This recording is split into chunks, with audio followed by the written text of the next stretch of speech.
Welcome everybody to the Self-Belief Series Part 7. I'm very excited to introduce our next guest to you. As you know, if you've been following along, we've been interviewing women so far, but I did have a request to interview a man, so I am delivering on that request today, and I'm very excited to introduce you to Andrew Roberts. Andrew and I met back in 2016 on a plane to Noosa, and it was friendship at first sight, really. I just really connected with Andrew straight away. I reflect on it now and it makes so much sense why we met. But I'm very happy for that day and I'm very happy to have him here today. So welcome, Andrew. Thank you very much for joining us. Great to be here, Tracy, and it's good to know I'm the one male amongst 6 other females. Bring it on. I hope I can help. No pressure. No. Yeah, I think that a lot of men have been joining the Self-Belief series and really loved the program, but obviously it's nice to be able to hear it from a man's perspective. So I wanted to just start by sharing, if you could share with everybody your self-belief story. And what I believe is that when we first show up in the world, we are full of self-belief and we're full of belief in ourselves and who we are and just the way we were meant to be. And then something happens somewhere along the line where we get a little bit of a dent in that self-confidence, and it's a different story for everybody. But how would you describe your years growing up and your level of self-belief and how that was affected by different things that occurred to you as you were growing up?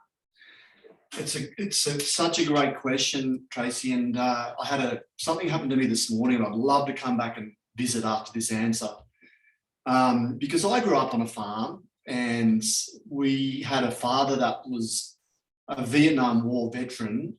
So I grew up with in an environment where a lot of the time it wasn't really safe to be myself or safe to express myself, or and actually, if we made a mistake, if myself and my brothers were to make a mistake, it really irritated Dad. He couldn't handle mistakes, and I found out later that that was because of Vietnam. So mistakes meant death. So I grew up in a very fragile environment, and actually would say I probably would have been one of the lowest self-esteem kids through school.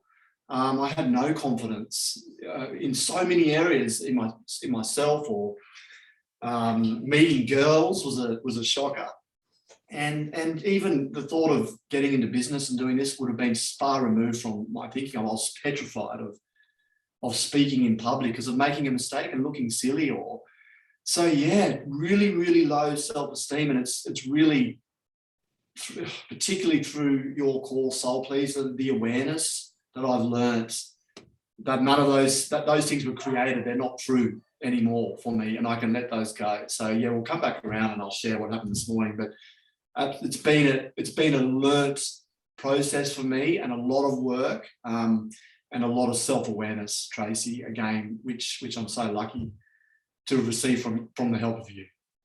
So it's really interesting that, you know, at an early age, because of your father's experience, you learned that it was terrible, life-threatening to make a mistake. Yes. And, you know, as a child, I think that when we're admonished by a parent, that has a significant impact on us, because as children, to feel safe, we actually need to feel loved, because then we believe that we're going to be taken care of. Yeah. And it's a form of rejection, don't you think, as a child, when you get that negative feedback and told that you're not good enough, or interpret that you're not good enough because of that feedback? Yeah, and probably the word there, interpret. Yeah. Because that was never the intention. It was more, that was actually, Mum did it as well, but Dad obviously a lot more. 2 things happen. The first thing is you lose confidence, and you're so nervous to try something new. Yeah. Because you're just petrified of making a mistake, and that just erodes confidence. But the bigger thing, and amazingly, the negative and the positive, because that upbringing for me may, in inverted commas, appear negative, but it's been my biggest blessing, because I made a decision at a young age that I needed to prove Dad wrong, and I need to be successful. So a lot of my drive really is to prove to him I am somebody, which is really interesting. But that served me in so many levels as well, Tracy, which has been interesting too, because I don't know if I would have gone and got the skills to become a business coach, and it ended up being my purpose. I became a coach to help others, probably to heal myself. Yeah, it's so true. And it's interesting about not being afraid to try something new because you don't want to make a mistake. And now what you embody is trying something new. And that's what you went out and did, was try something new. So you experienced the fear of trying something new, but because you wanted to have that acceptance so much, you wanted to be able to prove yourself, which really caused you to go out and do something new. And I also find it fascinating that we have that similarity, which is probably why we connected so quickly, even though we didn't have this conversation straight away when we first met, was that my driver was really to prove that I was good enough as well. And mine didn't actually come from criticism. Mine came from praise. I just developed an addiction to that praise. So I was the eldest child. I got a pat on the head for getting A's at school, for being pretty, to being a good girl, and so I became this perfectionist because I didn't want to lose that. That was like my drug. I felt like I had to maintain that level of being perfect, which, ended up with an eating disorder. And so it was the opposite. You got the criticism, I got the praise, but both of us ended up with this driver causing us to want to prove ourselves and prove ourselves in the world. Yes. And interestingly, that definitely gave us some positives because it gave us drive and it helped us to succeed. But both of us at certain stages in our lives ended up in burnout as a result of that. Yeah. So how did that play out in your story? I think when your entire drive for existence is proving that you're successful, you chase, in my case, I was chasing that, and it didn't, even though Dad already had that love, like I actually, that's a given, and by the way, he's an amazing dad and he deeply loves all of us. Yet I think my subconscious had decided that he doesn't love me, and most of my life was then proving to him it is, and so or showing him how successful I can be in order to get that love, and then that becomes an addiction. And so you achieve one level of success, and then I straight away think, well, that's not good enough, and then I start the next business and the next thing, and just putting far too much on my plate, chasing something that I don't even need to. But it was the inner child, the wounded inner child, that just was my insecurity. And unresolved trauma, really, some unresolved trauma and unresolved issues. And I just need to share this, Tracy. This morning, we had a yucky night last night with our youngest, but woke up this morning probably in a bit of a mood.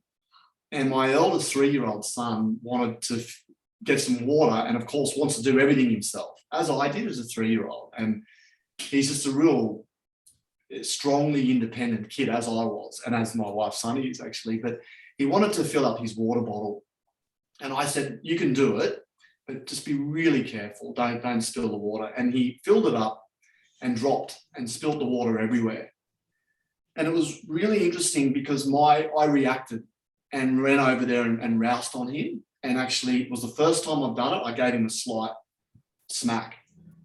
And all of a sudden, I just froze, and he cried, and I just and this is I don't believe I would have had this level of awareness if it wasn't from doing Soul Pleaser, because all of a sudden in that moment I just completely saw what my dad did to me, and I completely saw the vulnerability in him, but I caught it.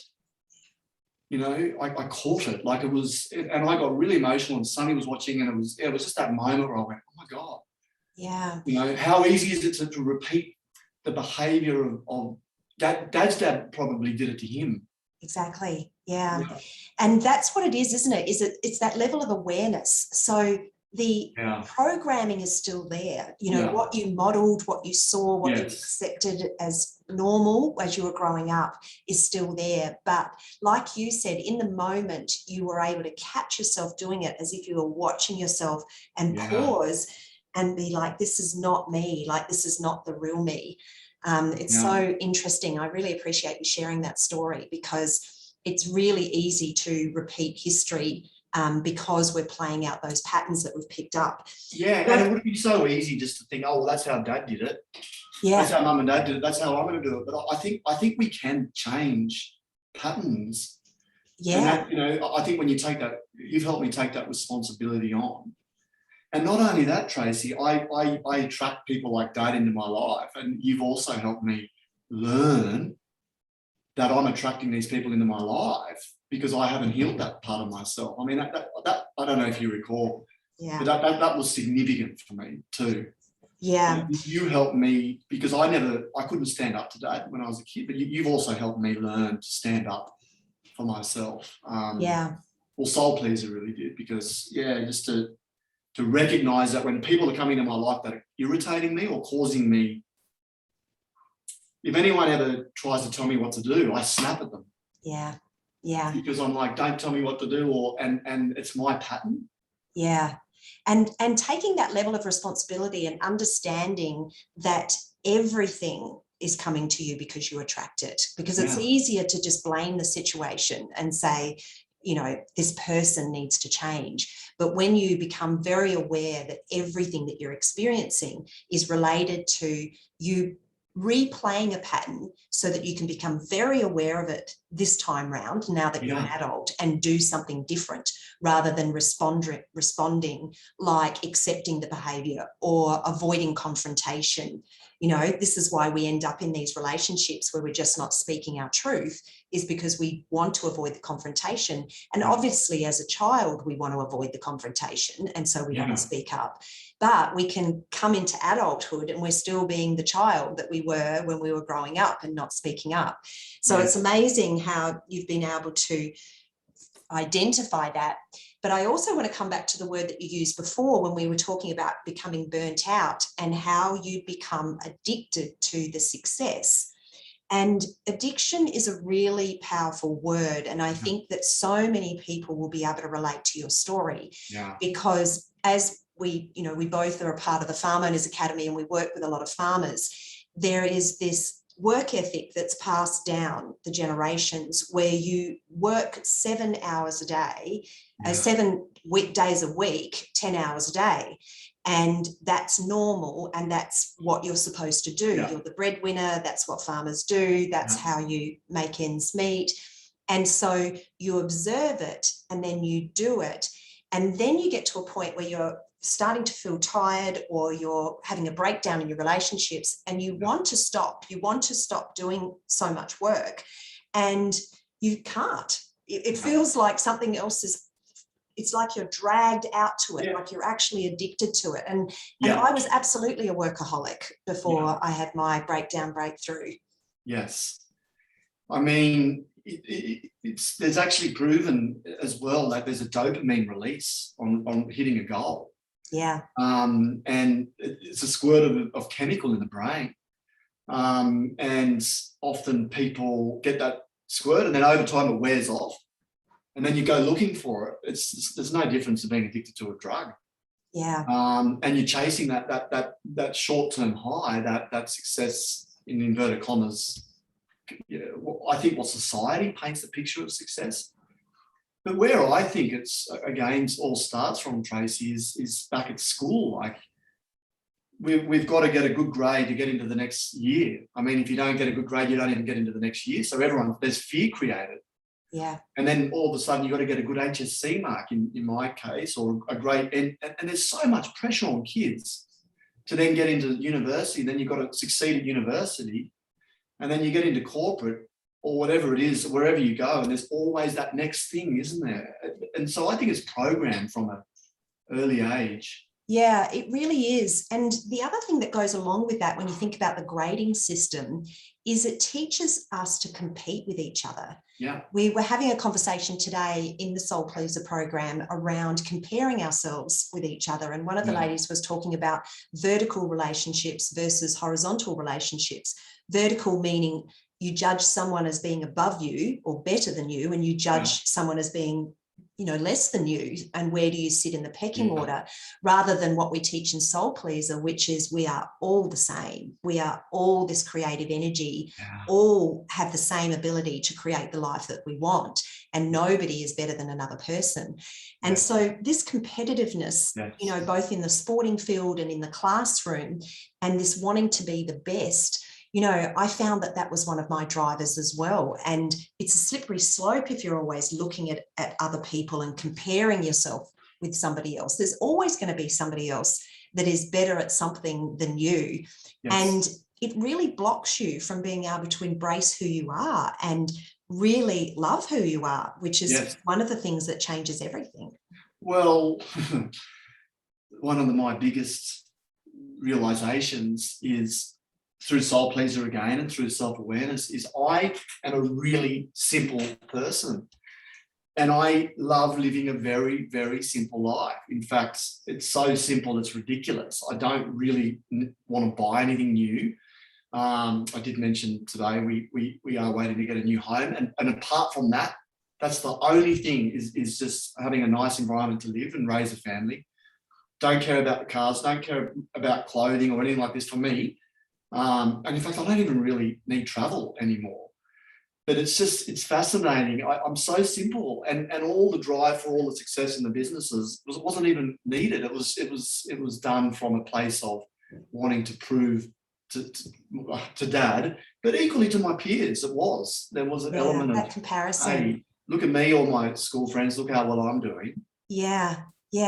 And it's interesting because, when we help people set goals, often we have to ask them, is that what you really want? Yeah. And, one of the things that we talk about in Soul Pleaser is discovering ourselves. And when we discover ourselves, we start to ask, what do I love? What lights me up? And I remember when I put myself through this program myself to begin with, and I thought, I don't know what I love. I don't know, because I kept myself busy working and achieving the next thing and reaching the next goal, that there was no time to think about what I really loved and what was important to me. Plus, going along with everybody else, you kind of lose yourself and you start to pick up the opinions of other people to fit in and to go along with other people. So I think really knowing yourself is part of the self-love piece, which is the self-belief piece, is to know who you are.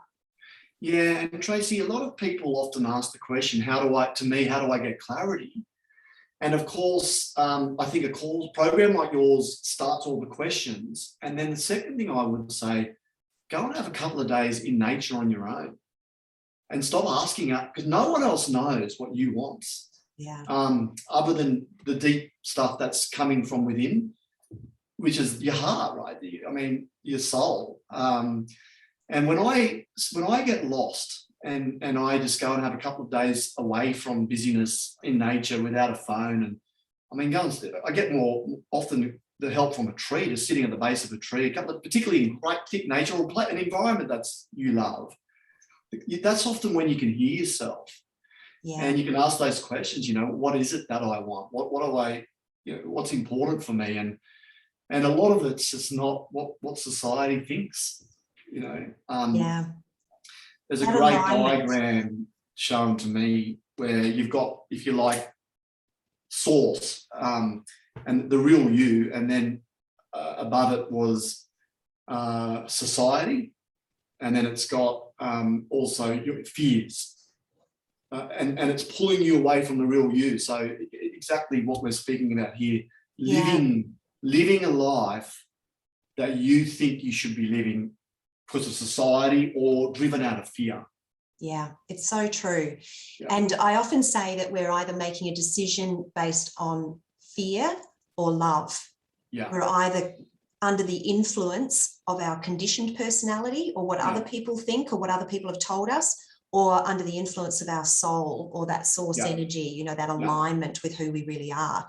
And that's why I called this program the Self-Belief Series with a capital S, because the self is what we need to remember is a part of us and what we need to believe in. Because if we just think we're this flesh and bone, then we are always going to be fearful, because then we're going to believe that we're at the whim of what somebody else does or a circumstance.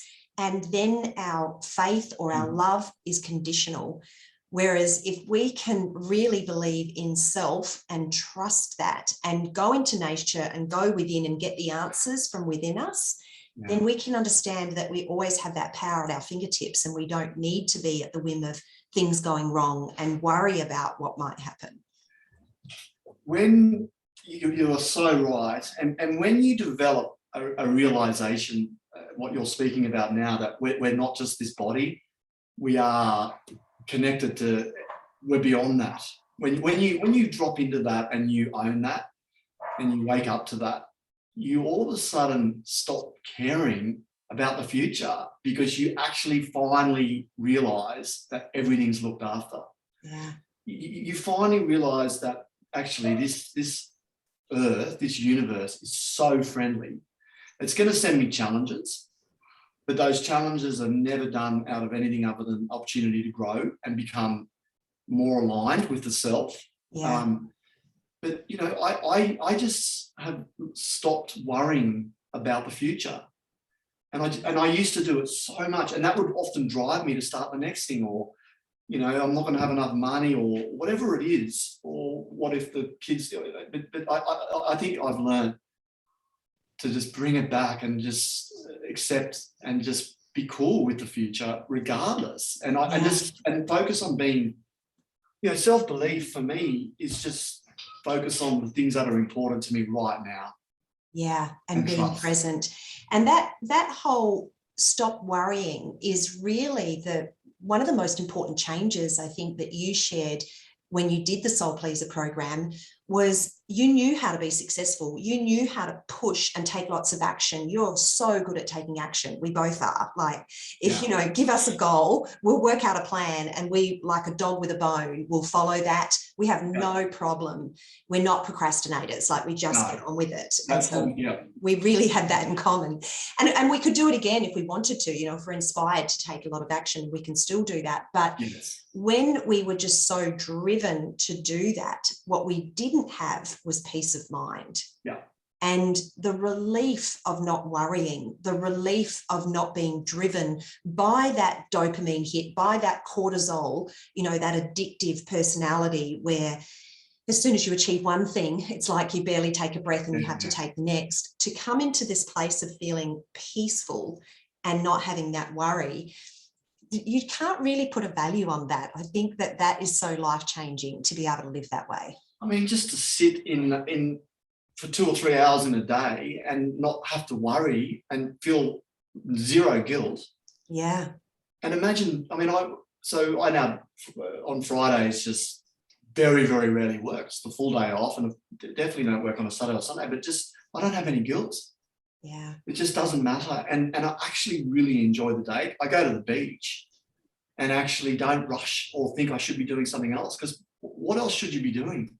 I mean, when you get this opportunity to be, and it's the being versus doing, I think a lot of people are, is it scared of being? It's so addictive to doing, living in the head, but being is living in the heart. I mean, that's the only way to summarize it. And I think desperately everyone wants to be, but the addiction overpowers it. And it did for me for years. And I think that when I reflect on when I was in my head all the time, so I was either physically doing something or in my head I was doing it, so there was never a break, that I was afraid to stop because I was actually avoiding my emotions. I think that if we stick in our head, we think we're going to be safe from some feeling that we're avoiding. That's it. Because most of us have stuff that is unresolved trauma, in my case trauma, and it comes up. If you take a day off, stuff percolates to the surface, but it's coming up to be dealt with. And I probably avoided it by just getting busier. So I don't want to deal with that. Yeah. And or drinking too much. I mean, there's all sorts of things we can do. We can binge too much TV, right, or eat, whatever it is. There's so many different addictions. Yeah. But I think if you can recognise that these things coming up, even anxiety, even depression, what if it's just a gift? What if it is just something coming up that's saying, hey, I'm presenting you an opportunity. And, sometimes I feel some people possibly rush off too soon to get the tablets to take that feeling away, because often I think that feeling that we want to run away from is a blessing. That's my take on it, Tracy. I'm not in all cases, but in my case, for me, when I'm going through a depressive moment, it's a blessing in disguise for me. It always is. And once you realize that, once you start to live this new way, it really feels like a different way of living your life. Yes. It's more of a flow, which, Yes. you've talked about for a long time, rather than a push. But when you are tuned in and you realize that our emotions are for us and they are our guidance system, then as soon as I feel a negative emotion, I'm like, thank you. It's the first word that I think now, because I know that there is something else to let go of. Because personal development for me is not a layering on, it's actually a peeling off. So we just peel off limiting belief after limiting belief, past blocked emotion after past blocked emotion, and we just let them go. And the funny thing is, I remember the first time that I just let go and cried and cried and cried. It was actually in a public toilet where a complete stranger was standing outside the toilet going, can I come in? Can I help? And here I am sobbing out loud, snot everywhere, just really letting out this emotion that I'd held on to for so long. And I remember the relief afterwards, hugging this complete stranger and realizing the thing that we're afraid of is just an emotion. Like, it doesn't hurt. It's not painful. It's actually such a relief. We're afraid of something that is really a relief. Yeah, it's an unresolved, blocked emotion, most likely picked up before the age of 14. Yeah. And actually, there's one tool, Tracy, and I'm not sure if I got. I think this might have been from your program too, but it might have been from something else. I can't remember. But I journal, and we teach a lot of people to journal. And I'll tell you, one of the best things you can do in journaling is every single day writing down, what am I fearing? What am I fearing? And just look at it. That's the first thing. And then the next thing is, what am I remorseful for? Yeah. Because what I've learned, remorse is, where am I angry? Am I angry at my wife? Is it my parent? Is it my child? Is it a friend? Remorse is, or is it myself? Yeah. Or is it just I'm angry at the day? Yeah, or the circumstances like COVID or the government. Whatever it is. Yeah. And then you ask another question after the remorse, which is, what's the fear that sits behind this? Yeah. What's the fear that sits? And so I've been doing this on a daily basis, and I'm just shocked how much stuff just keeps coming up. Like, it's just like, they're always there. There's just something to be feared. There's something but it is getting less the longer I do this. But it's just amazing that when you clear it in the morning, you can actually have a day where you don't lock onto a remorse or a fear. But I think fears of it just undermines so much unhappiness, right? And so much self-belief and confidence. It's just this fear of not being good enough, or there's just so many of them. So it's very interesting. Yeah, and we touched on the word rejection, back when you got the criticism when you were little. And I know that it's one of the big fears that people have, but I know that it was one of mine. And I think it can be very much tied in with the people pleasing, is that fear of rejection. So you want to be liked, you want to be recognized, you want to be accepted. And so you're always scrambling to be who you think you should be so that you don't get that rejection. And once you realize that the only relationship that really matters, because it's going to flow into every other relationship that you have, is the one with you and your source or your soul. Yes. And if you make that your priority and align with that, and you know that you're completely loved unconditionally by that higher part of yourself, Yes. that just flows into everything, and it really mitigates that fear. And so it just aligns so much with what you're saying about your advice to go out in nature. And quite often you've made quite life-changing decisions in your life after going out, being on your own in nature, because you get that clarity by being in alignment. There's a little thing that I've done twice now. It's called a vision quest. People can look it up, but it's an Indian culture where they put 16-year-old kid coming into adulthood, they'll sit within a circle in nature for 5 days, 4 nights, 4 full days, 4 full nights. And it's a little bit extreme, and please don't go and do this without getting help. But you fast, so you just drink water, and you stay within this in a circle in the middle of nature. You can't leave the circle other than to go to the bathroom. And I've done it twice. And they call it a vision quest, with the idea at the end of it, you'll receive a vision. And really that's just clarity. Yeah. And both times I've done this, I've done them at junctions in my life when I felt completely lost. So relationship breakdown was the first time I did it. The second time I did it was when I sold a business and I didn't know what to do. Yeah. And that popped everything I needed to know for the next part of my life. Yeah. The clarity came. It didn't come from a book or a course or anything. It came from me connecting with me. Yeah. And I think that that's another thing that we've been saying to each other recently as well, is that, you know, we can learn initially by, you know, being on podcasts like this and, you know, consuming, but it's all within you. And, you know, what I would say to people about the consumption is it resonating with you? Because that's how you get that feedback from your inner self. Is this for me right now? You know, it's not right or wrong. It's just, how does it feel? Does it resonate? Does it feel good? Does it feel like truth to you? Because sometimes it can come to us through another person's voice, but ultimately it feels like our soul speaking to us. Yes. Yes. And you're right. There's a combination of both, because you might not be prompted to go into nature if you weren't getting the education. But I totally think as well, there's a point when, if you really want to know who you are, you're not going to get it from education.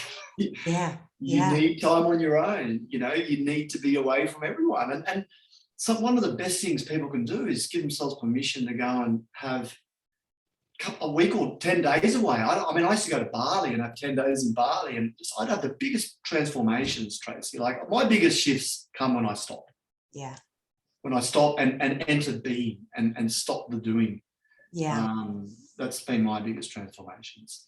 And I think that that's where self-belief comes from, because you start to understand yourself, know yourself, be able to feel it energetically, and you can maintain it by introducing stillness into your life. There are so many different ways to do it.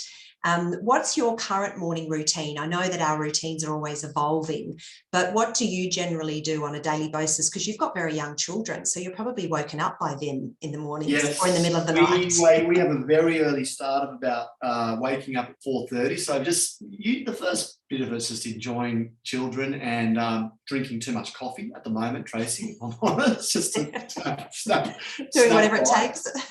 And then when the kids are either ready for daycare or anything like that, and that's the beautiful thing. I push my morning routine start right back. Yeah. I journal every single day, no matter what, and I do stretching / yoga. That's my meditation, and I actually sort of a yoga mat in here. I use my screen. At the moment I'm doing a 30-day yoga challenge. Right. And at the end of it, I just have 20 minutes lying on this board, which is just letting go and breathing, because I need, if I start the day like that, it will help me maintain the day. And then I just plan my day out, but I don't rush it. I don't feel the need to get into it early. And I can imagine a lot of, particularly even farmers, they start so early, so there'd be an element of guilt. But I find just slowing my day down and doing it well, and even if I start at 9:30 working, or 10 if I'm doing a work day, it's fine. Yeah. I was talking about that today as well. I think that we've just been trained to believe that you can only be successful if you work long hours, but you can amaze yourself if you actually do the work that needs to be done, how you can really shrink back those hours. And starting your day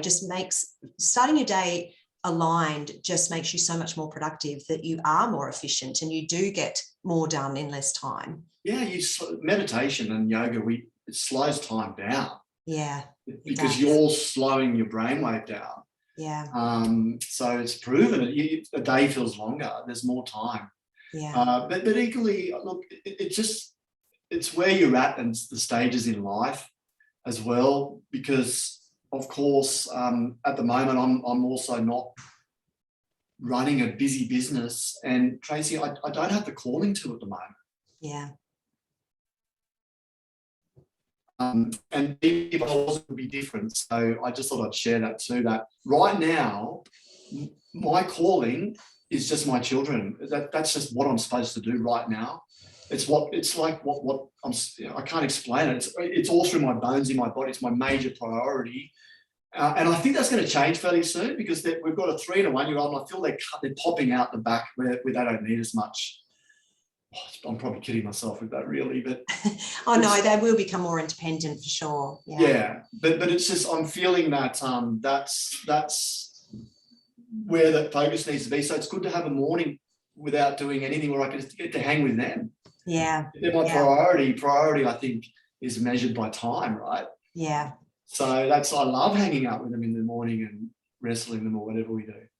And that self-belief allows you to be in this space where you're loving where you're at and you're excited about what's next, but you don't have to know what it is. That's what's so exciting, I think, is, rather than being stressed about not knowing what it is. A lot of people ask me, I don't know what's next. What's next? I'm like, celebrate that you don't know what's next. You don't have to know what's next. If you love what is, and you expect the next thing to be wonderful, it will be wonderful beyond your imagination. I find it fascinating how many people need to know what's next, whereas I'm a big believer in create the space and allow it to come. Yeah. Even people that are possibly wanting to sell a business or sell a farm, and just trust. Yeah. And everything will pan out perfectly. But a lot of people might not even sell or something on fear of not knowing what's next. That's just fear. Yeah. I mean, you changed my life so much, Tracy, because you asked me a question. You just said to me, "What do you want, Andrew, right now?" And I just thought, and I just said, I don't feel I need to be busy or working. I just want to be present for my kids, and I want to be available. And you just said to me, "Well, go and do that then." It was so simple. And so then I just decided, all right, well, and I said, well, how am I going to, I can't just drop everything. And you said to me, Andrew, you're good at manifesting. Why don't you manifest it? I remember this. And I thought, wow. I mean, and you and I know this, we get exactly what we focus on. So I just started focusing on having a team that I could hand the business over to. And it happened. Yeah, I know. And it happened really quickly. Yeah. And 3 months later, I was out of the business, Tracy, and had a year off. Yeah, it's so true. And so that you talk about self-confidence and belief, like, how much self-confidence and belief it gives me to know that I can follow what I'm supposed to do, and then everything, it just works. Yeah. There's a magic to it. And that having to control things and having to know what's next really comes back to that really basic need of feeling secure. Certainty. And I think that people need to just be aware when they're stuck in that sense of not being safe. And if you realize that, and if you know yourself, and I think that's probably the most important thing that comes out of Soul Pleaser. I knew that I had a self-esteem issue all my life. Like, from the moment that I started to become anorexic, I knew that it was a self-worth issue, but I had no idea, no matter how many self-help books I read, I had no idea how to fix it. And the thing that's different about Soul Pleaser is you learn what yourself is, what your soul is, who you are as an energetic being. And when you understand that, then you never feel unsafe again. You cannot lose. No, well, you have a shift in consciousness. That's you drop the ego, and the ego is just who you think you are. And all of a sudden you realize I'm not that. I'm not that small little person that freaks out about everything. That's not who I really am. Yeah. You drop into I'm bigger than that, and I'm actually this whole connected being where everything works out, and it does, Tracy. But all of us are going to have catastrophe. I just love that saying. Beautiful can't exist without ugly. Beauty is something we all love, but you need ugly to compare it to, and that's why we need these really negative experiences to appreciate the good.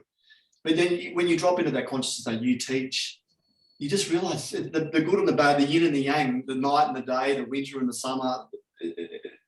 Bad patches are just temporary. Yeah. They wake you up to the positives. There's so, and that's why you start welcoming the bad as much as the good, or you start allowing the bad. Yeah, and seeing it for what it is, seeing it because a great clarity comes at the end of that dark space. For me, it was mum dying in 2016 and me having regret for not taking her out to lunch every week. Yeah. Like, why was I working all the time?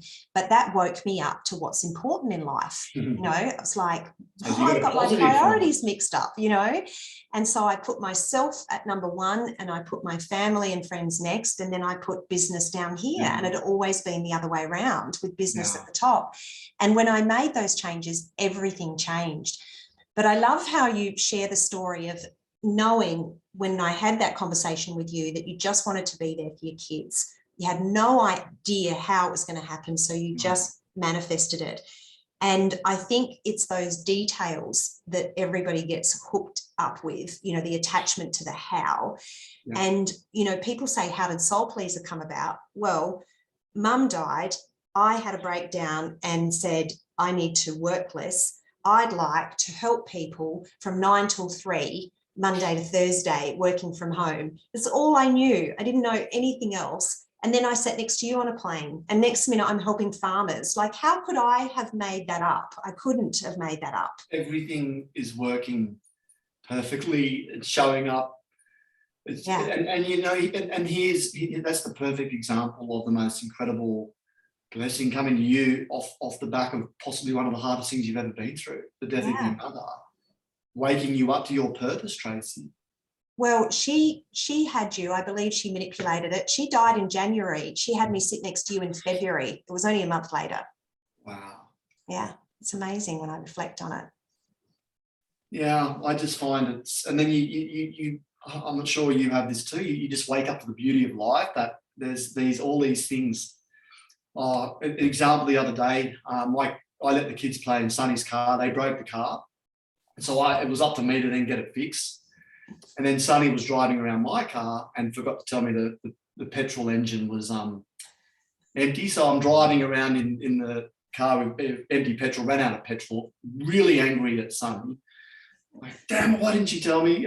Finding myself getting angry. But then the guy that came to put the petrol into the car, he said, oh, what happened? I told him, and I said, oh, my other car's got this motor problem. He said, oh, mate, bring it over to me and I'll fix it up for you. So it was on my to-do list, and I couldn't for the life of me figure out who was going to fix it, but I fixed it from this guy, and I was thinking that was all supposed to happen. That's right. You were meant to meet him, so you had to run out of petrol. He didn't charge me any money to fix up Sonny's car. It was all resolved, and it was just another example of just, you see it everywhere, Tracy. When you wake up to it, I see it everywhere. Yeah, and it's so true. It's a really enjoyable way to live life. Yeah. Because then you realise life's happening for you, not to you. Tony Robbins talks about it. Everything's set up for you. It's rigged. I think the universe is rigged in my favour. It's rigged in your favour. It's rigged in everyone's favour. Yeah. And that is the opposite to fear and insecurity and not feeling good about yourself, is life is for me, life is on my side, it's rigged in my favor, you know, those sort of statements. If we can just shift from what am I going to do next, you know, am I good enough, all of those sort of statements, and just flip it to it's there for my taking. I just am here to choose, you know, what do I rather than want? what am I good enough, just change the thought to the perfect things coming my way. Yeah. I mean, it's just because, again, you do realize that thoughts just create your reality. It really does. Yes. It just, and so you start in soul pleaser. It just helps me become so aware of everything. Yeah. Which is that's self-belief, because you catch yourself being negative to yourself or negative to others, or it's amazing. And I think the big thing for people listening to this is to know that once you get to this stage where you live your life this way, it's not like you never doubt yourself. Like, you will have a moment where the old you pops up. Like, that is the human experience, but you're so aware of it, and you've raised your vibration so much, and you've got used to feeling so good that you notice it much more quickly, because it doesn't feel comfortable anymore. It's like putting old clothes on that don't fit anymore. And so it's there, and just don't beat yourself up about it, is what I would say. Is I think sometimes people start to grow and then they feel like they go backwards. And I would say that you can't ungrow, that you're just an old habit's coming up, and it's okay. And just don't get cross with yourself about it. I just often think of, if we were to treat a child as poorly as often how we treat ourselves, what would their confidence be like? Yeah. If you spoke to a child, often the negative shame we put on ourselves, I'm such an idiot, and I think self-belief just starts with you being really gentle with yourself, and you're not putting, in my case, Tracy, it's just not putting as much pressure on myself, and knowing I'm just learning the ropes with parenting. So it's such an incredible adventure, and just being just gentle, kind, patience, and just recognizing that, you know, I'm a soul and you're a soul, and it starts with me just being really laid back and not as hard. And I'm glad you said that, because there's quite a few parents, probably everybody actually who's on the call is a parent, that we can be so hard on ourselves as a parent, as if we can get that perfect. And I actually really believe that our children are more evolved than us. The newer they are to the planet, the more evolved they are. And so all they need from us is the truth. So if we can just be ourselves and be vulnerable and not try to be the perfect parent, we can make mistakes. Like in that moment, you know, when you got cross this morning about the water, you caught yourself in that moment and you were able to apologize and come back and be the real you. There's more learning in that for your child than, you know, just pretending it didn't happen, or, you know, feeling like you have to be perfect in some way and can't make mistakes as a parent. Yeah, but also, Tracy, I feel so privileged from my upbringing, and I don't want my parents to have done anything differently in the slightest. No. I don't have any remorse, any regret, and I actually sort of think that that was what I was supposed to go. I was supposed to have a father that was a Vietnam War veteran. Yes, totally. And sure, there's trauma that's still being dealt with today. Like, I still work on it and still deal with it, but it's just part of my. It was part of my thing that I had to go through. So you're right. I just think, just relax. Yeah. That's advice for me. Relax and just enjoy it. Yeah, and that vulnerability, I think, you know. And I'm seeing it more and more with coaches, that people are telling the absolute truth about what they've experienced in the past, what they're experiencing now. A celebrity came out recently who is on the news, talking about, you know, a sexual encounter with a friend's father. And, you know, she'd kept it a secret for so long, as though it was something to be ashamed of. And because she's in the public eye, you know, she didn't want anyone to know. But she's realised, how does that help other women if she doesn't, you know, admit that this has happened to her and it wasn't her fault, you know? And I just think that us being really honest about the growth process is teaching people what's possible in terms of growing into this alignment with yourself, and that the human condition is what we're here to enjoy and enjoy all of it, which is us feeling like, you know, we get triggered, we feel like we play out an old pattern. Like, that's the game. That's what we're doing, and we're all doing it. So if you can just chill out about it, it'll be much more enjoyable. Yeah, and I mean, we've got little kids, and of course that you straight away are aware of their positive and their negative traits, and all of us have it. Like, that's all of us. And you were talking earlier, how do you accept everyone? It's noting that the people you aspire to have a whole bunch of stuff going on that's really negative. Yeah. That's the reality. And they really do. Everyone does. Yeah. I finally realized everyone's got positives, negatives. There's no such thing as the perfect person. It just doesn't, you know.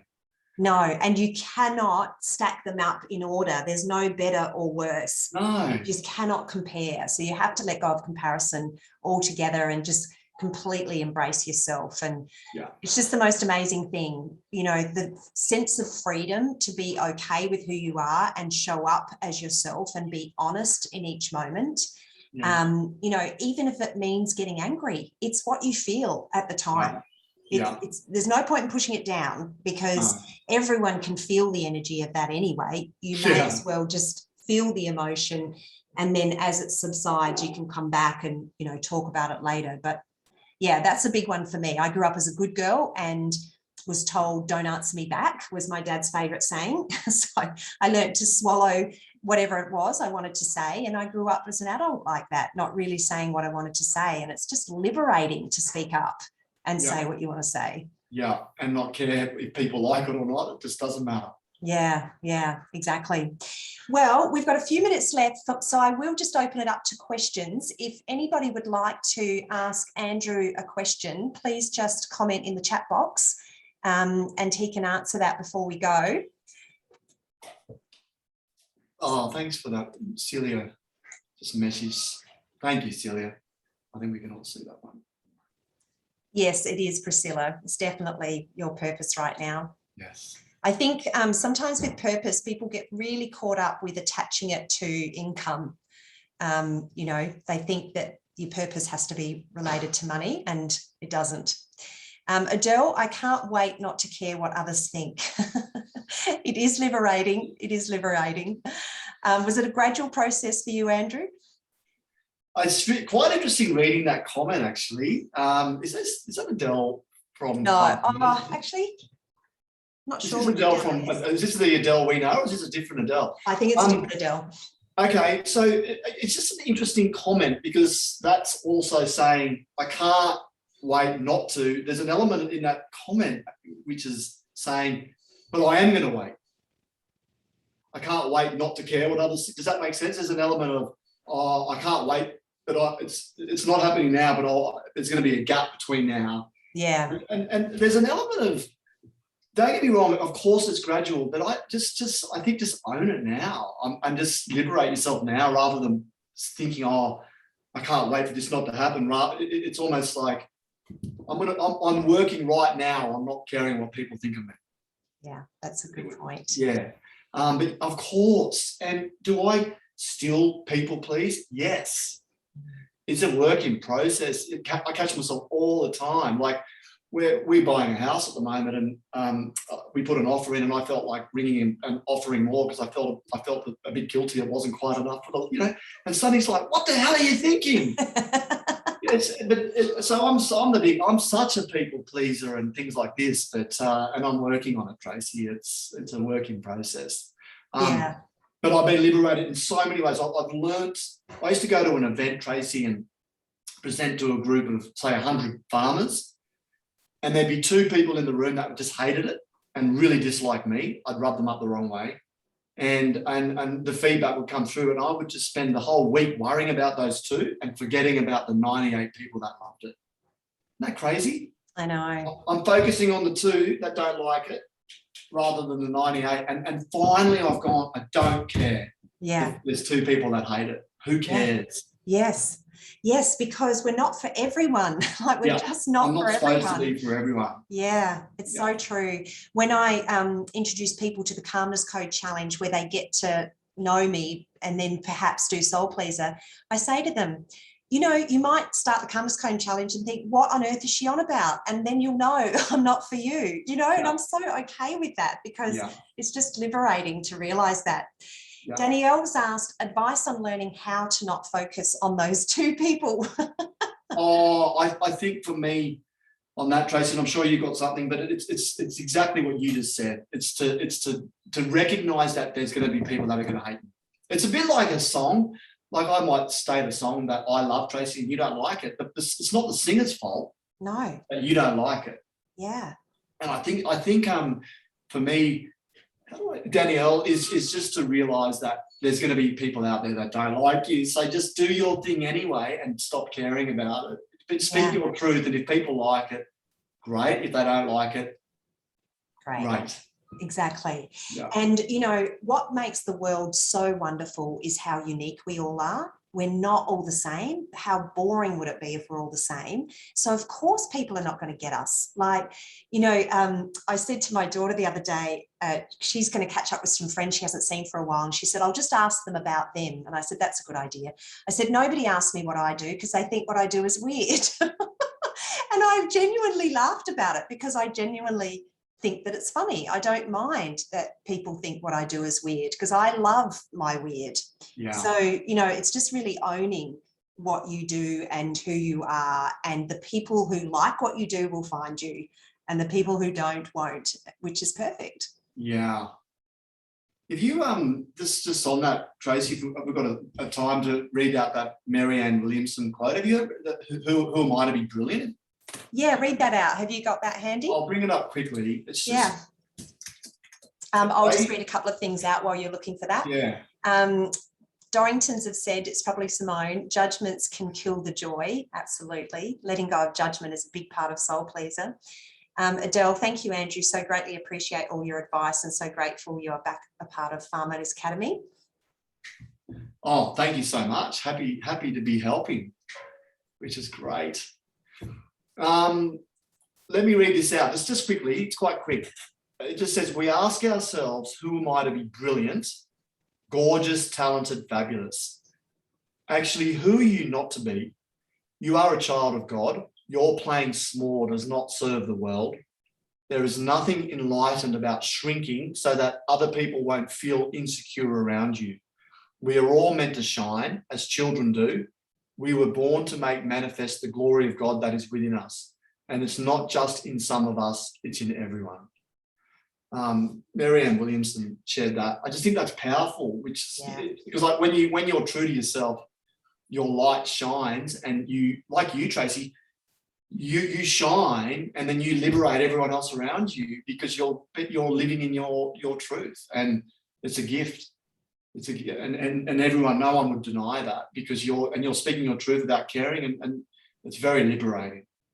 Well, thank you. I feel exactly the same way about you, Andrew. And I think that quote is the perfect way for us to end this call. I think it sums everything up. And I really appreciate you being here today. People tell me all the time how much they love you and they love what you say when you're on stage or on Zoom. And you're just a brilliant coach, a brilliant teacher, and a brilliant human, and a fantastic friend. Thank you for having me, and thanks for tuning in, everyone. Enjoy the rest of your day. See you, everyone. Thank you.